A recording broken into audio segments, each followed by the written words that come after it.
We are now living in the age of outrage. The age of the Millennials, a generation raised by overly protective parents who sheltered their children from the harsh realities of the world, who told them that they were perfect in every way, that everyone was a winner, and that no one was a loser. And so these children were never exposed to the ideas of self-improvement or accepting criticism. And while as their delicate young flowered into adolescence, they were forced to face the truth being that no, not everyone would love them. No, they were not perfect. Not everyone was a winner, and sometimes you had to be a loser. They would learn that the earth no longer revolved around just them. But this simple fact of life was too cruel for them to accept, and so they sought to change it. Instead of adapting to society, they maintained that society should adapt to them, to create a new society where their opinions were always accepted and they were never wrong, where their feelings couldn't be hurt, where anyone could bring out their inherited soapbox to shout out their first world problems of pity and grief, expecting them to be resolved by everyone else. This is a vastly growing community of self-described victims who take themselves far too seriously, who are too afraid to laugh at themselves, too afraid to be offensive, and yet around every corner finding something to be offended by. This is a community of politically correct police painting safe zone lines around themselves and waiting for someone, anyone, to come along and cross it. And whenever that line is crossed, these entitled narcissists demand that the world cater to their fragile emotions. It's like a never-ending witch hunt, constantly in search of new concepts and ideas to have their feelings hurt by. A song with sexualized lyrics. Censor it. A joke made on their behalf. Censor it.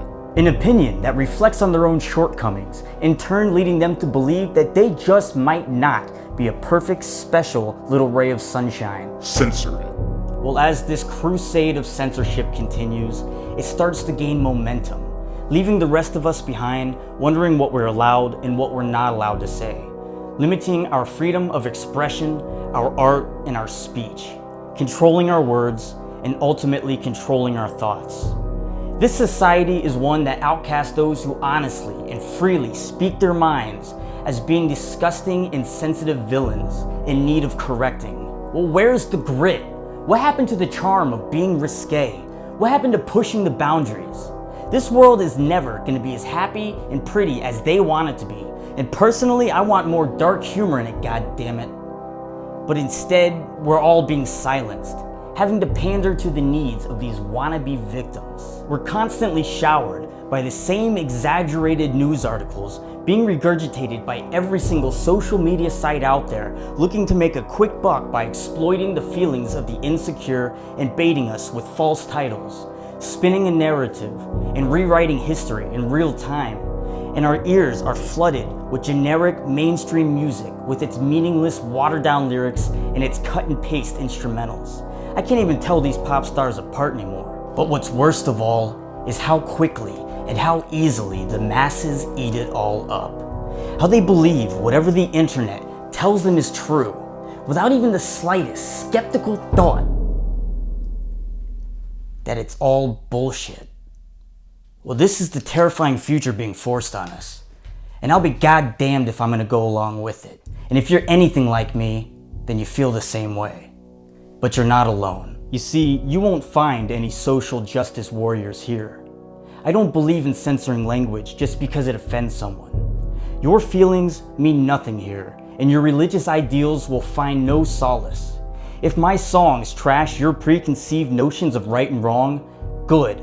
If my videos outrage your self-righteous sense of social morality, good. But for those who understand, those who really get the message, then let us rejoice on celebrating the dark realities of the world. Whether it's about exploring our fears of death, the existence of God, or just how fun playing with knives can actually be, I think that it's about time that we stirred up the fucking pot. Let's talk about some twisted shit. Let's stop trying to make everyone happy and just say what we actually fucking believe. Let's get a little weird. Because deep down, whether we like it or not, we're all a little weird. And we're all a little sick in the head. And I'm thankful as hell that there's still a way that I can reach all of you, my strange and loyal listeners, to whom without your support, I would have quit years ago. You see, despite how satisfying making music is, there's always this frustrating fear lingering in my mind that says unless I can turn this into a sustainable career, then I'm gonna have to give it all up. Because let's be honest, without corporate backing or a major record label, it can get expensive. And if I want to take Rusty Cage to the next level, then I've got to put in everything that I've got.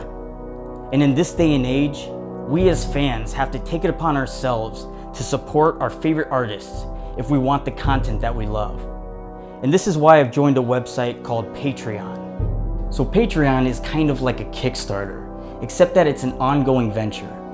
It allows supporters to make donations of as little or as much as you'd like to content creators like myself for every time that we put out a new video. And this helps us fund our future projects.